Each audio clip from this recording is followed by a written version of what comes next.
improving the quality of your photos and recovering from too grainy images, this is what we talk about in today's episode.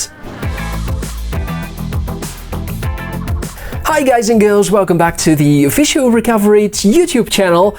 I know taking photos is a great adventure, and sometimes just imagine going outside and doing a picnic with friends and then coming back home and figuring out that all the photos that you've taken there are somewhat too grainy. And that's really frustrating, but don't sweat too much, because in this episode we're going to show you a few very easy to follow techniques in order to reduce the grain in your photography. So, without further ado, we're going to dive into the topic, but if you happen to be here for the first time, make sure to subscribe to our channel, because we very often release this kind of practical data solution tutorials, and also hit the video a like so that you show us your appreciation.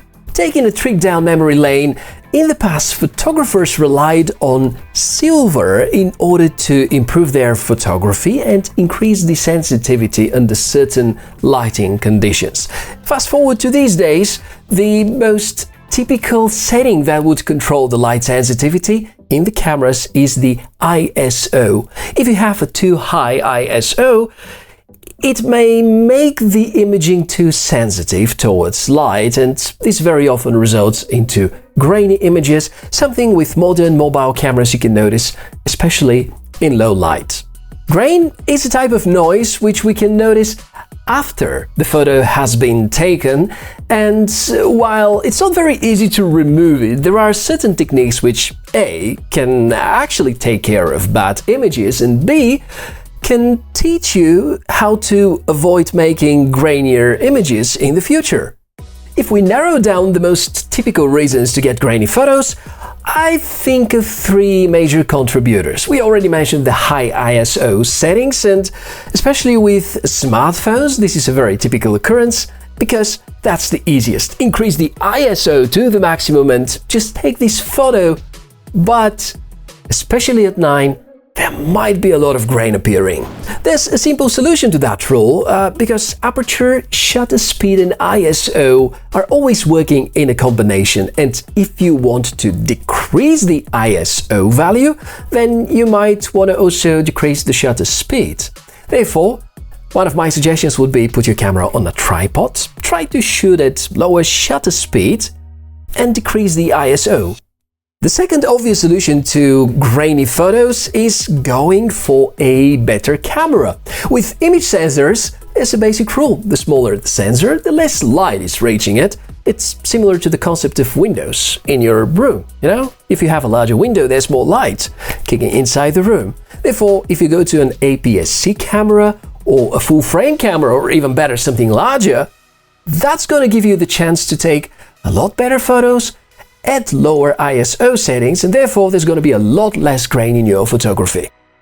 The third idea which I have for you, my dear enthusiastic photographers, is to try to keep more steady environment. Tripods or utilizing flat surface in order to place the camera, keep it static, and take advantage of the more advanced features so that you can nail the best photo at the lowest possible ISO setting without any grain. Okay, theory is nice, but let's say what's done is done. So now we have a few grainy photos that needs to be fixed, and there's no way to retake them. Of course, there are a lot of professional grade softwares that you can use in order to denoise, and I guess we're gonna stick here to the most popular one. So we're launching Adobe Photoshop. Go to the app, navigate to the fuzzy image. On the top bar, tap the filter option, select Noise, followed by Reduce Noise. On the right side of the screen, click Remove JPEG Artifact in order to see the results.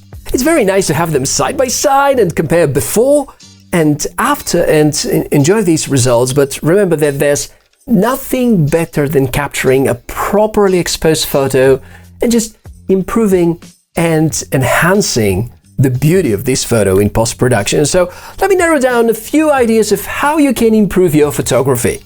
First and most important, use as low as possible ISO setting. For some cameras, it could be tolerable even to go to ISO 5000 or 6000, 7000, but keeping it as low as possible is going to guarantee grain-less photos.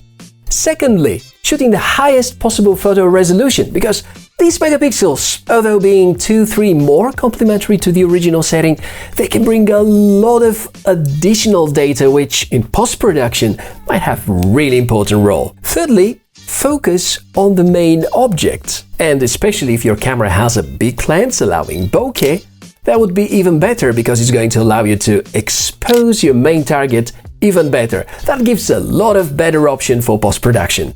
Idea number 4 is more about the integrity of your files. Don't do anything stupid while the copy process between the SD card and your computer is ongoing, because you don't want to have any accidentally damaged or deleted files. Still, if that happens, there's a way back, because we have multiple episodes about how Wondershare Repairit saves the day by recovering accidentally deleted or damaged files. So that's everything about today.